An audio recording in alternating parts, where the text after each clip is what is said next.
Picture this. I threw up a simple fence to carve out a bit of peace in my own backyard, and suddenly I'm the neighborhood's most wanted.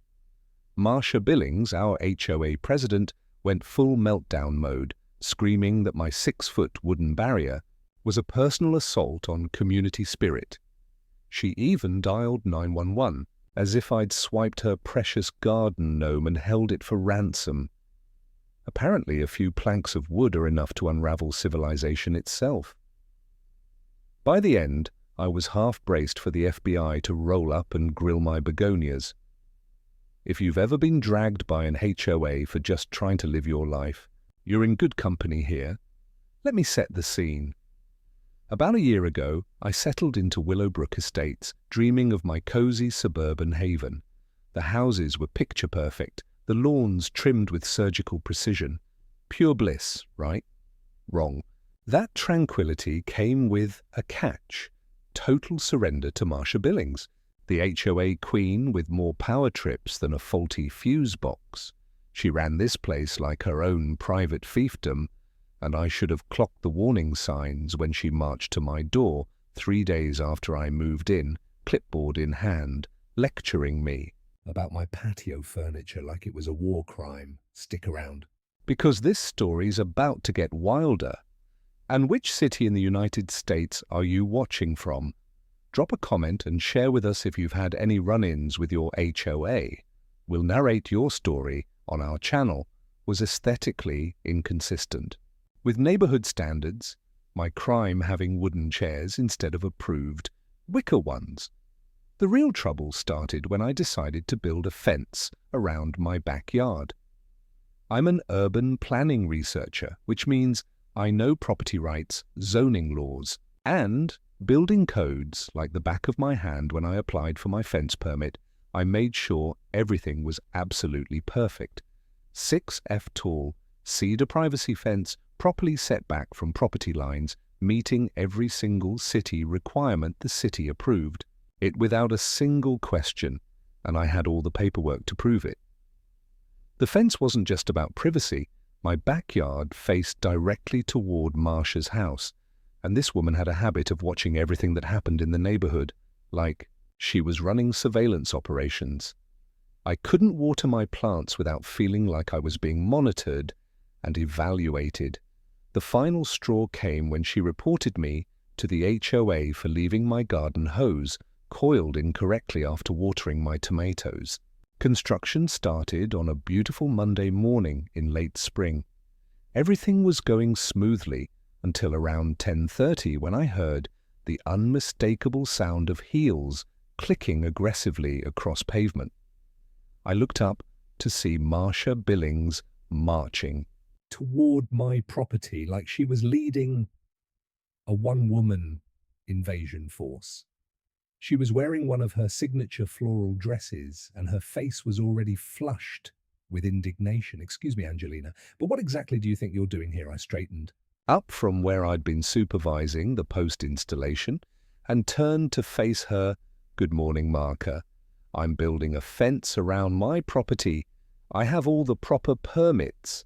If you'd like to see them, I didn't build the fence out of spite after my divorce. Solitude wasn't a luxury, it was therapy. That yard, that fence, it was the first boundary I chose for myself in years. But try explaining that to someone who thinks neighborhood symmetry is more important than mental health." She barely glanced at the permit before launching into her tirade. "I don't care what the city says. This fence violates our HOA covenant about maintaining an open, welcoming neighborhood aesthetic. You're destroying the entire character of Willowbrook Estates with this monstrosity." I felt my wedding ring, a nervous habit I'd developed since my divorce 2 years ago, and kept my voice level. "The fence meets all city requirements and doesn't violate any legally binding HOA restrictions. I've done my research." When Marsha's composure completely cracked, her voice rose to a pitch that probably alarmed dogs 3 blocks away as she declared, "You are absolutely ruining this neighborhood This fence makes us look like we're living in some kind of prison compound." The confrontation was drawing attention from other neighbors, and I could see curtains twitching in windows around the street. Marcia seemed to feed off the audience, her performance becoming more dramatic with each passing moment. "This is a direct assault on our community values, and I won't stand for it," she proclaimed, spinning on her heel with theatrical flair as she stomped back toward her house. I could hear her muttering loudly about property values and community standards, making sure her voice carried far enough for the gathering spectators to hear every word. The rest of the construction day passed without incident, but I could feel eyes on me from various windows around the neighborhood. Word travels fast in suburban communities, and I was sure Marka had already started her campaign. Against my fence, my contractor, a weathered man named Pete, who'd been building fences for 20 years, shook his head as he watched Marcia's retreat lady. "I've seen some neighborhood drama in my time, but that woman's got serious control issues. You might want to document everything from here on out." His advice proved prophetic, because by evening there was a notice posted on the community bulletin board near the mailboxes. Marcia had written a lengthy public letter describing my fence as a neighborhood disaster and calling for immediate community action to have it removed. She'd even included a poorly taken photo that made my beautiful cedar fence look like some kind of ramshackle barrier. I stood there reading her dramatic prose, shaking my head at phrases like assault on our community values and destruction of neighborhood harmony. The woman had a real talent for turning a simple privacy fence into a threat to civilization itself. What really bothered me wasn't just the exaggeration. It was the way she'd managed to make my perfectly legal home improvement project sound like an act of vandalism against the entire community. That night I got a text message from Marka that made my blood run cold.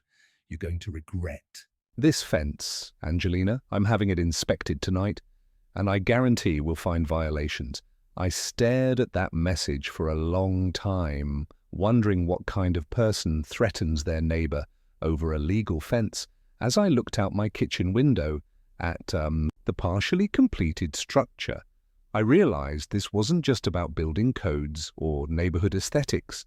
This was about power control and one woman's determination to make sure everyone in Willowbrook Estates lived exactly according to her vision of suburban perfection. I woke up the next morning to the sound of sirens in my driveway. I threw on my robe and stumbled to the front door, where I found two very tired-looking police officers standing next to their squad car behind them.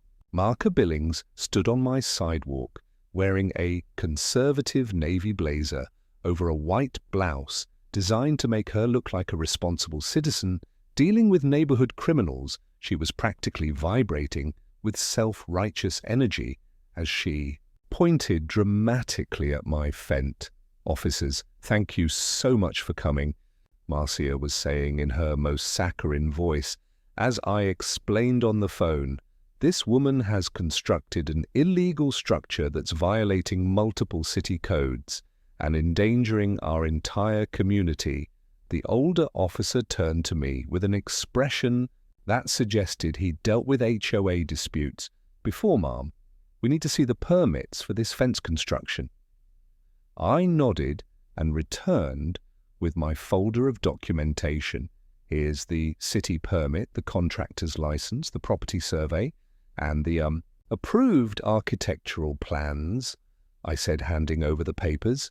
The officer reviewed everything carefully, while Marka shifted from foot to foot beside him. She looked like she'd rehearsed my arrest in front of a mirror.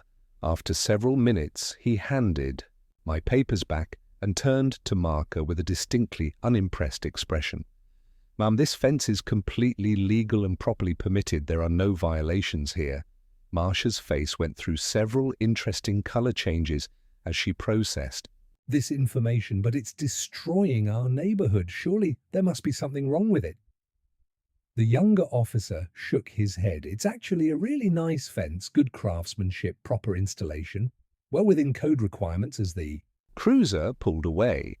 Marka whipped out her phone and started recording my fence like it was a crime scene. "This is going straight to the HOA Facebook page," she declared. "I hope you're proud of this felony landscaping." As soon as the police left, Marsha's professional facade cracked.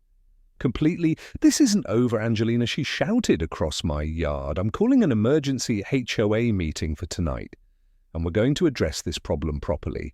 The way she said problem made it clear that she wasn't talking about the fence, she was talking about me that evening.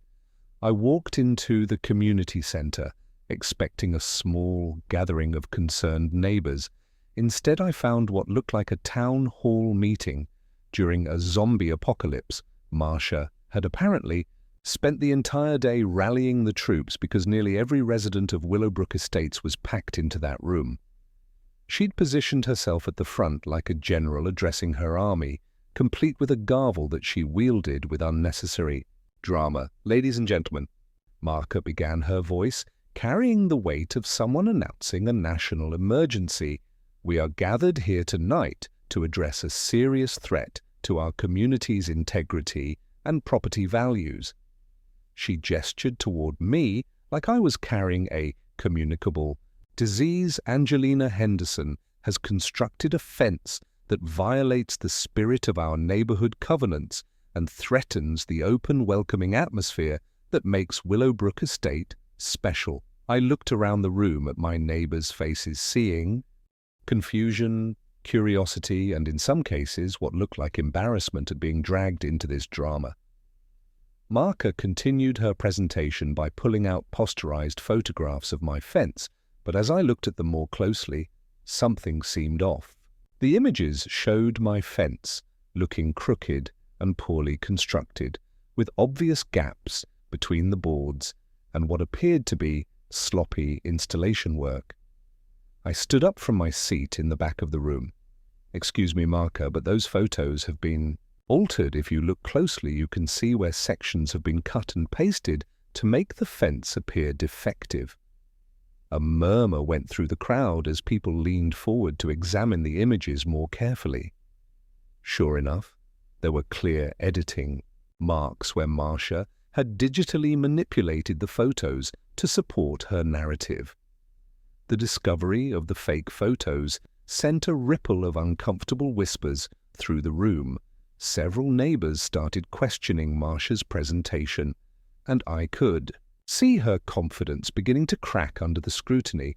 But Marsha Billings didn't get to be HOA president by backing down from a fight. She slammed her gavel again and declared, "Regardless of these minor photo discrepancies, the fence remains a violation of our community standards."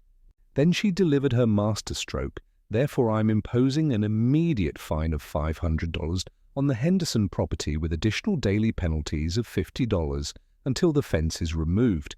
The room erupted in surprised conversations as neighbors debated whether Marsha had the authority to impose such penalties. I felt my hands starting to shake, not from fear, but from pure fury at the injustice of it all.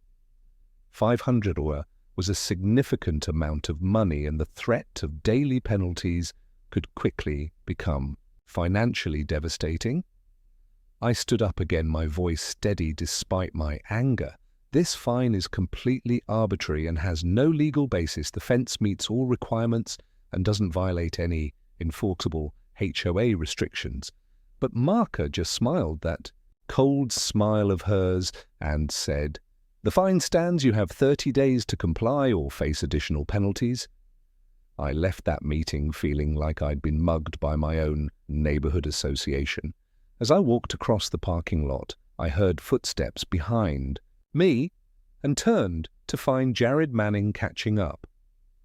Jared was one of the few neighbors I'd actually talked to since moving in, a former police officer turned independent handyman who lived 3 houses down from me. He was wearing his usual faded denim jacket and had the kind of weathered face that suggested he'd seen plenty of neighborhood drama before. "Angelina," he said, his voice carrying a hint of his old cop authority. "Don't let Queen Marcia get to you. That woman's been pulling power trips on this neighborhood for years." He glanced back toward the community center, where Marcia was still holding court with her supporters. "She tried the same garbage with me when I wanted to install a workshop in my garage, made my life hell for 6 months before I finally got fed up and fought back." His eyes met mine with a look of understanding. "Trust me, Marcia's got more skeletons in her closet than a Halloween store. You just need to know where to look." As I walked home that night, Jared's words echoed in my mind. What skeleton could Marcia possibly be hiding? And more importantly, was I prepared to dig them up the next morning? Brought another unwelcome surprise when I noticed a man with a clipboard examining my fence. When I asked what he was doing, he showed me a work order signed by Marcia Billings, authorizing him to conduct a structural integrity assessment of my property. As I watched the stranger measuring and photographing my fence on Marcia's orders, I realized this conflict was escalating far beyond a simple neighborhood dispute. Marcia wasn't just content with fines and public humiliation.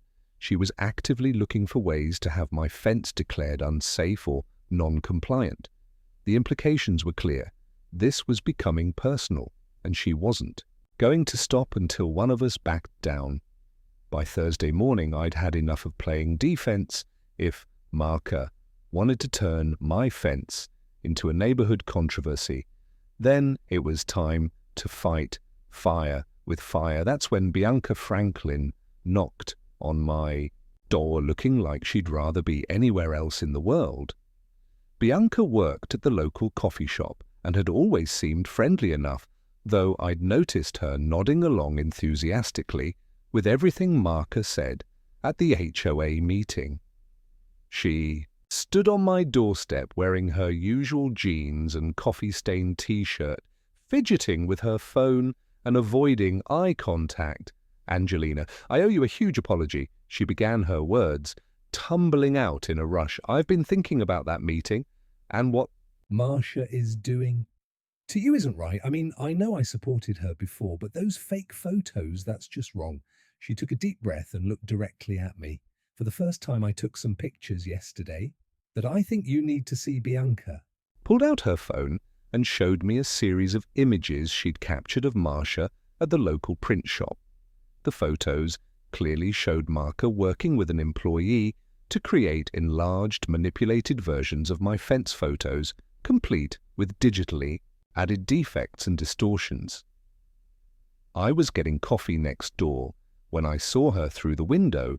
Bianca explained she was literally pointing at your fence photos on the computer screen, telling the guy to make it look more crooked and add some gaps between the boards. I couldn't believe what I was seeing, so I started taking pictures. The evidence was damning, image after image of Marcia actively participating in creating fraudulent documentation to support her case against me. "Bianca, this is incredible," I said, feeling the first spark of hope I'd had since this whole mess started. "Would you be willing to share these with the other neighbors?" I used to admire her, Bianca confessed, guilt clouding her eyes. She was so organized, so confident. "I thought she really cared about the neighborhood, but now I feel like I helped build her little empire of paranoia. I even helped her block that playground project last year. She said it'd bring too much noise and traffic. It was designed for toddlers." The weight of her past complicity was clearly eating at her, and I could see she was genuinely struggling with having supported Marcia's increasingly authoritarian leadership style. We spent the next hour crafting a message for the neighborhood group chat that Marcia had ironically created to coordinate opposition to my fence. Bianca's photos were attached, along with a clear explanation of how Marcia had manufactured evidence against me within minutes of posting. My phone started buzzing with responses from neighbors expressing shock and outrage at Marsha's deception. Messages poured in, expressing disbelief and anger. The tide of public opinion was finally starting to turn, and Marsha's credibility was crumbling faster than a stale cookie. But Marsha Billings didn't earn her reputation as neighborhood dictator by giving up easily. Within an hour of our photo revelation, she'd launched her counterattack through the same group chat. Her message was a masterpiece of manipulation and deflection. It's clear that certain troublemakers in our community are now resorting to harassment and character assassination to avoid taking responsibility for their violations. The photos in question were simply enhanced for clarity, not altered for deception. Meanwhile, Angelina Henderson continues to ignore her fines and flout our community standards. She followed this with a video she'd apparently shot that morning showing my fence with what appeared to be graffiti spray painted. Across several boards, I stared at the video in disbelief, then ran outside to check my actual fence. Sure enough there, it was crude. Spray paint across 3 of my fence boards, spelling out what looked like a hastily scrolled profanity. But something about the graffiti seemed off. The paint was still wet despite Marsha's video being time-stamped from early morning, and the spray pattern looked deliberate rather than random. Vandalism, more importantly, I'd been home all morning and hadn't heard. Any spray painting, which would have been impossible to do silently right outside my kitchen window. As I stood there, examining the vandalism, I noticed something that made my blood boil. There were small paint droplets on the ground, leading away from my fence, droplets that created a clear trail toward Marsha's property. This woman hadn't just manufactured fake photos, she'd actually vandalized my fence and then filmed it as evidence of neighborhood deterioration caused by my presence. The sheer audacity of it took my breath away. Bianca arrived just as I was documenting the paint trail with my phone. Oh my God! Angelina, did you see Marsha's video? She's trying to make it look like your fence is attracting vandals and lowering property values. I showed her what I'd discovered about the paint trail, and her eyes went wide with understanding. She actually vandalized your property herself. That's not just unethical, that's illegal. We spent the next 20 minutes carefully photographing the evidence, including the wet paint, the directional spray pattern, and the telltale trail leading back toward Marsha's house. Our documentation session was interrupted by the arrival of Jared Manning, who had apparently seen Marsha's video and come over to check on me, let me guess, he said. Taking one look at the graffiti queen, Marsha is claiming your fence is attracting criminal elements to our pristine neighborhood. When I showed him the paint trail evidence, his expression shifted from amused cynicism to genuine anger. This vindictive witch actually vandalized your property. Angelina, this has gone way beyond HOA politics. She's committing actual crimes to win her little power game. Jared examined the spray paint more closely.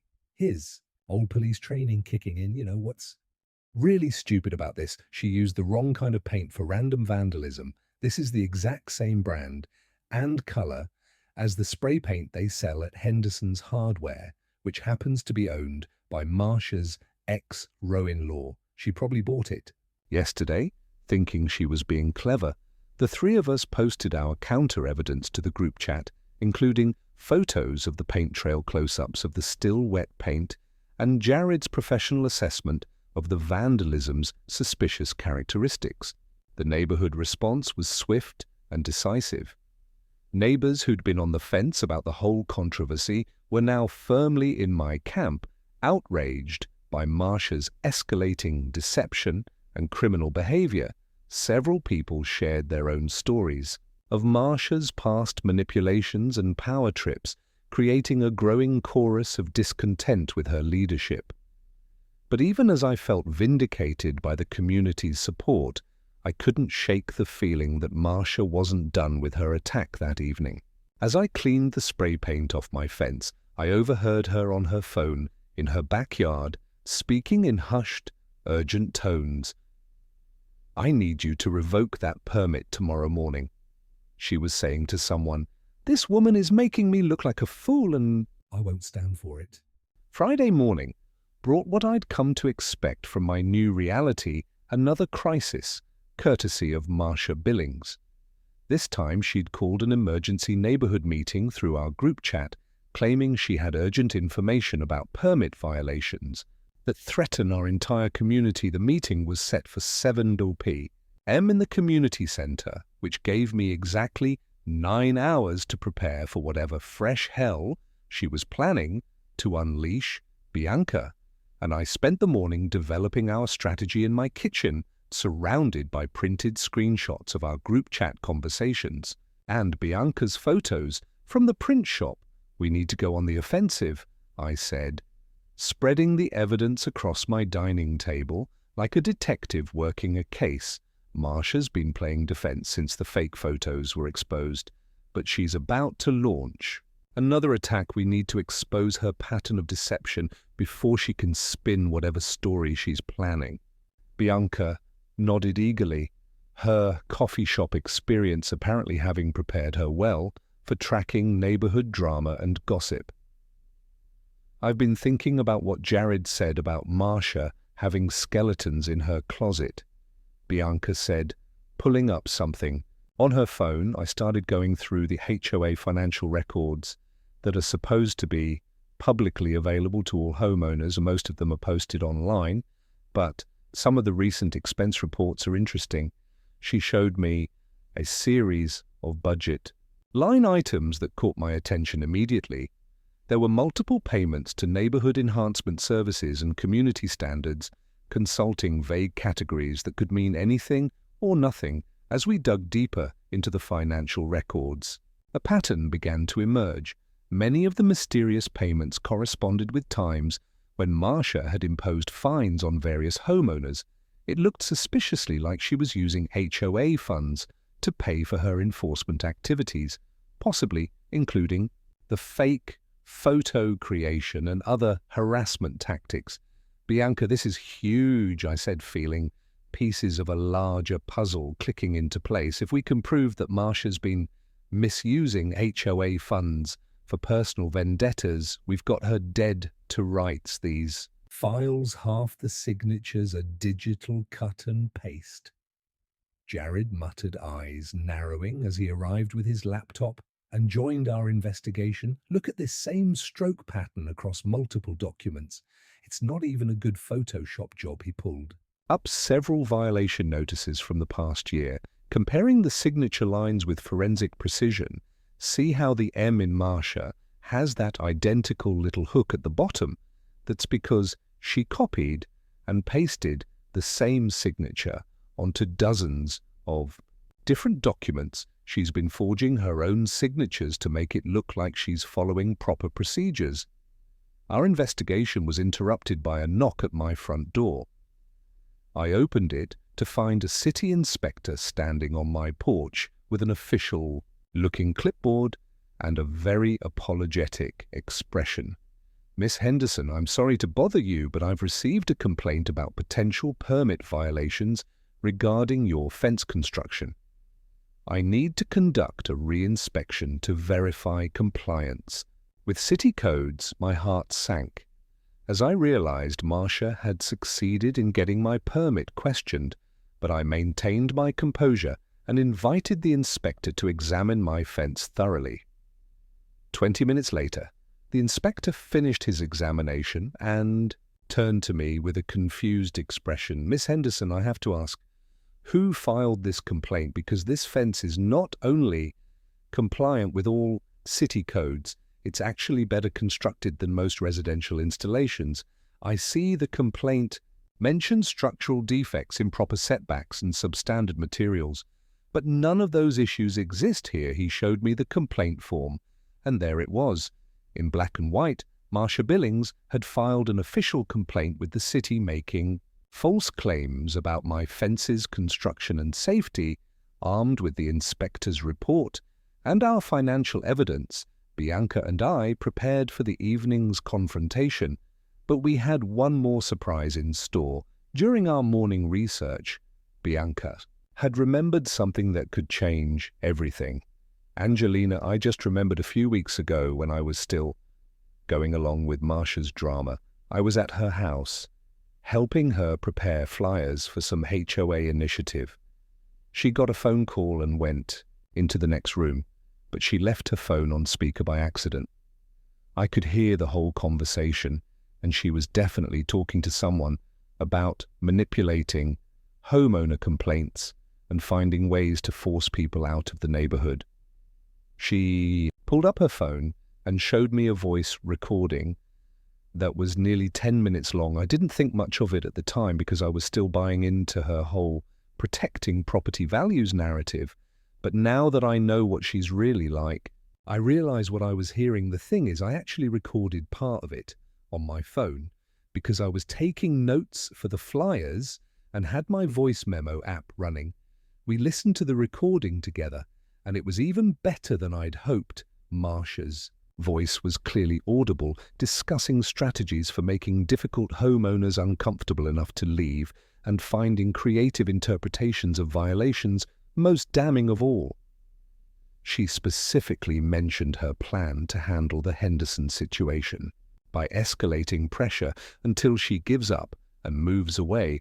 The recording was smoking gun evidence of Marsha's systematic harassment campaign. That evening, the community center was packed even more tightly than it had been for Tuesday's emergency. Meeting Marsha had clearly spent the day rallying her remaining supporters and preparing for what she probably thought would be her final victory over my fence rebellion. She was dressed in what I'd come to think of as her courtroom power suit, a severe black blazer over a white blouse that made her look like a prosecutor about to deliver a death sentence. "Fellow homeowners," Marshall began, her voice carrying the weight of righteous authority, "tonight we address the final chapter in this unfortunate fence controversy. Thanks to my diligent investigation, I've discovered that Miss Henderson's fence permit was obtained through misrepresentation and that the structure itself violates multiple safety codes." She gestured dramatically toward a new set of poster-size photographs that supposedly showed various defects and violation. But this time, I was ready for her. I stood up before she could continue her presentation. "Marka, before you show those photos, I think everyone should know that a city inspector examined my fence today and found it to be in full compliance with all codes. In fact, he was surprised by the quality of construction and confirmed that your complaint to the city was completely unfounded." I held up the inspector's written report, and murmurs of surprise rippled through the crowd. Marsha's confident expression faltered for just a moment before she regrouped. "The city inspector was obviously not thorough enough," she replied, but her voice had lost some of its earlier authority. "These photographs clearly show."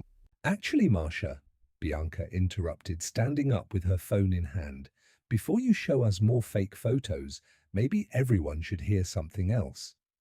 Without waiting for permission, she played the recording of Marsha's phone conversation, and the room fell silent as my neighbors heard their HOA president's voice discussing strategies for forcing homeowners out of the neighborhood. The recording hit the crowd like a bomb going off, and Marsha's face had gone pale as she realized that her private conversations were being broadcast to the entire community. I woke up Saturday morning to the sound of splintering wood and knew immediately that Marsha had escalated beyond anything I'd imagined possible. Through my bedroom window, I could see a section of my fence lying in pieces on the ground, with what appeared to be sledgehammer damage marking the destruction. My beautiful cedar privacy fence, the fence that had started this whole war, had been deliberately destroyed during it. The night, racing outside in my pajamas and slippers, I found Jared already examining the damage with the focused attention of his old police training. "Someone really went to town on this section," he said, pointing to the splintered boards and broken posts. "This wasn't random vandalism, Angelina. Whoever did this knew exactly how to cause maximum structural damage while making it look like an accident. Destruction was surgical in its precision, 3 fence panels completely destroyed, but the surrounding sections left untouched. It was clearly intended to be costly to repair, while sending a message about what happened to people who defied Marsha Billings. Mrs. Lauren, from across the street, 92, cane and all, saw the damage and gasped, like someone broken a war memorial. I raised 3 kids in this neighborhood, and I've never seen anything this ugly. That woman's lost her mind," she said, shaking her head as Jared started examining the debris. More carefully, he found something that made us both stop cold. A receipt from Henderson's Hardware dated yesterday evening, showing the purchase of a sledgehammer and work gloves. The receipt was made out to cash, but it had been paid for with a credit card ending in the same 4 digits that I'd seen Marka use at the grocery store just last week. "She's not even trying to be subtle anymore," I said, feeling a mixture of fury and disbelief at the evidence in my hands. As if summoned by our conversation, Bianca appeared around the corner of my house, looking frazzled and carrying what appeared to be more evidence. "Angelina, thank God you're okay. I saw the fence damage from my window and came right over, but that's not the worst part. I intercepted something this morning that you need to see immediately." She handed me a printout that made my blood run cold. It was an email from someone at City Hall confirming that my fence permit would be administratively revoked, and likely revoked based on newly discovered compliance issues. But here's where Marsha's arrogance finally worked against her.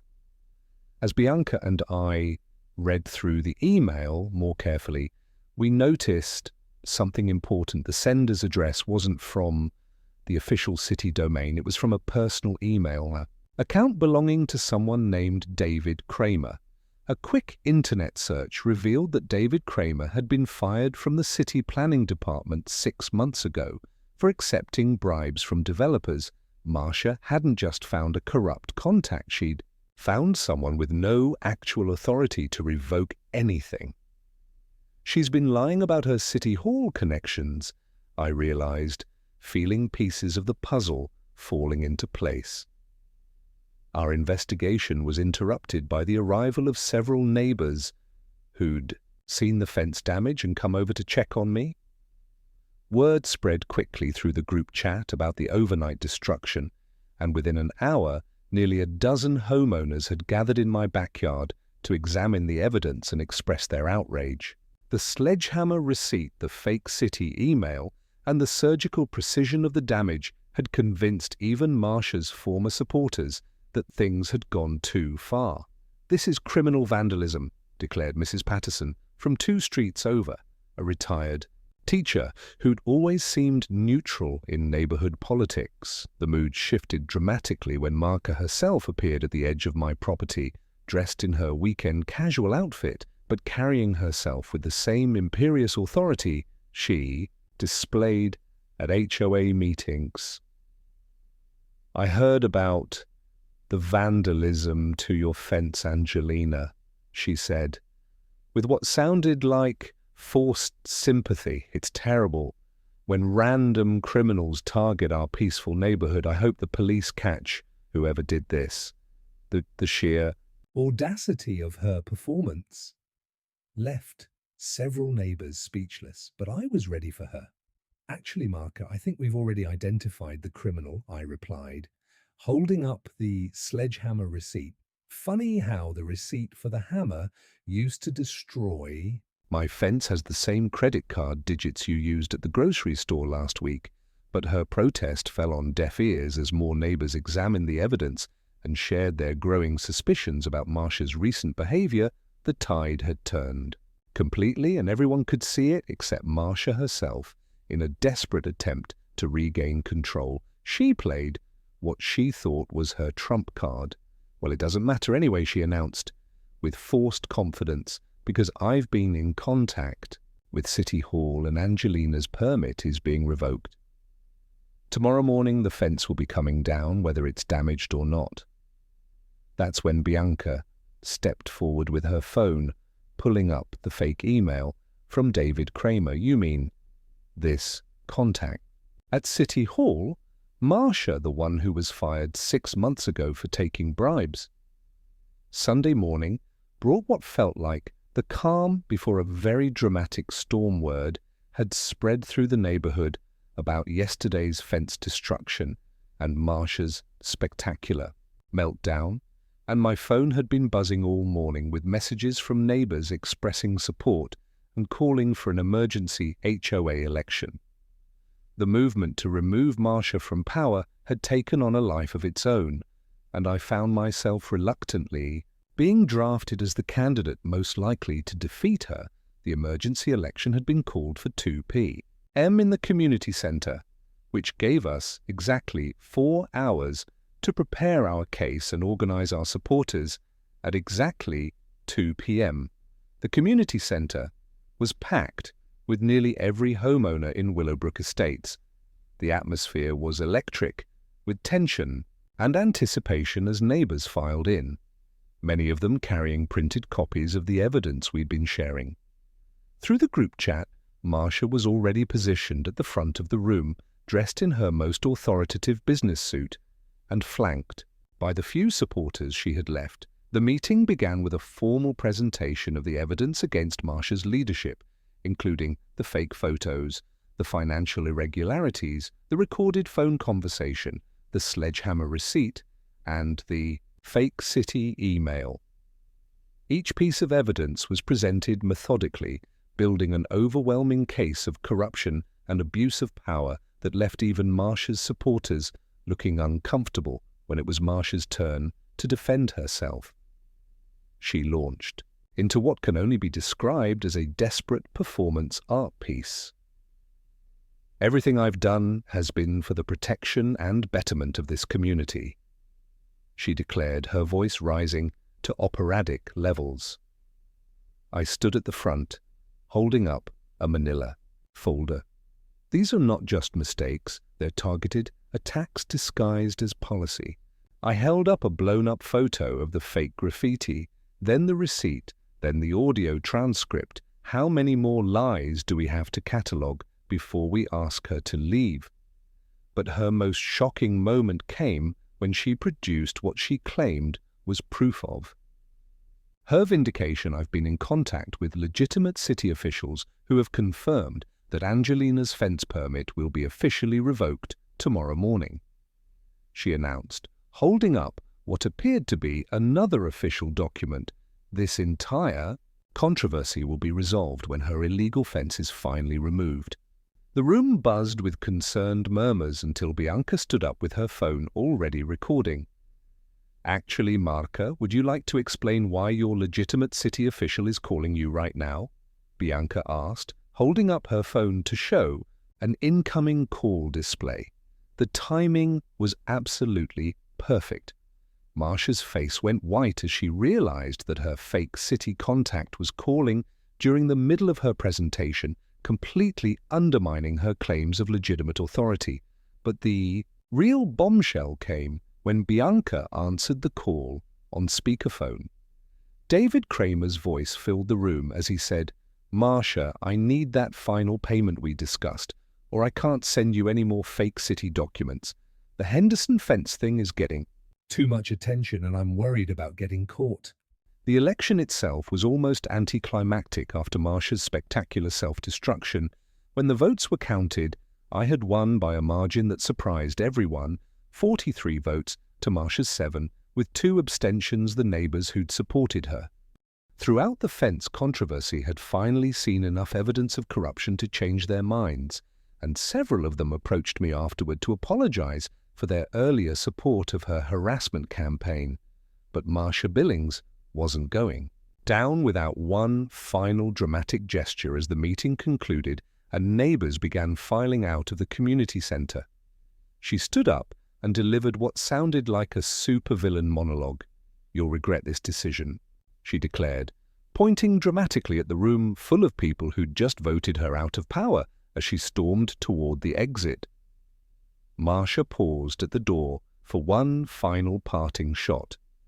"This isn't over, Angelina," she said, her voice carrying the kind of ominous tone that usually preceded dramatic villain exits. "You may have won this battle, but the war is far from finished. I'll be watching, and the moment you make a mistake, I'll be there to make sure this neighborhood knows exactly what kind of person they've elected with that threat hanging in the air." She disappeared through the door, leaving behind a room full of neighbors who weren't sure whether to laugh or call the police. The week following my election as HOA president felt like stepping into an alternate universe where neighborhood politics actually made sense. My first official act was to formally resend all of Marcia's arbitrary fines, including the $500 penalty she'd imposed on my fence. The feeling of stamping void across that ridiculous citation was more satisfying than I had expected, and several neighbors who'd been hit with similar penalties over the years lined up to have their cases reviewed. Jared had volunteered to help me go through the HOA's financial records with a fine-tooth comb, and what we discovered was even worse than we'd suspected. Marcia had been systematically misusing association funds for years, paying for everything from her personal landscaping to what appeared to be a weekend spa retreat that she'd categorized as a community leadership conference. The total amount of misappropriated funds was well over $3,000, which explained how she'd been able to afford her lifestyle despite being unemployed. Since her divorce, the damaged section of my fence had been repaired by a contractor that the HOA voted to pay for, since the destruction had occurred during official association business, albeit illegal business, conducted by our former president.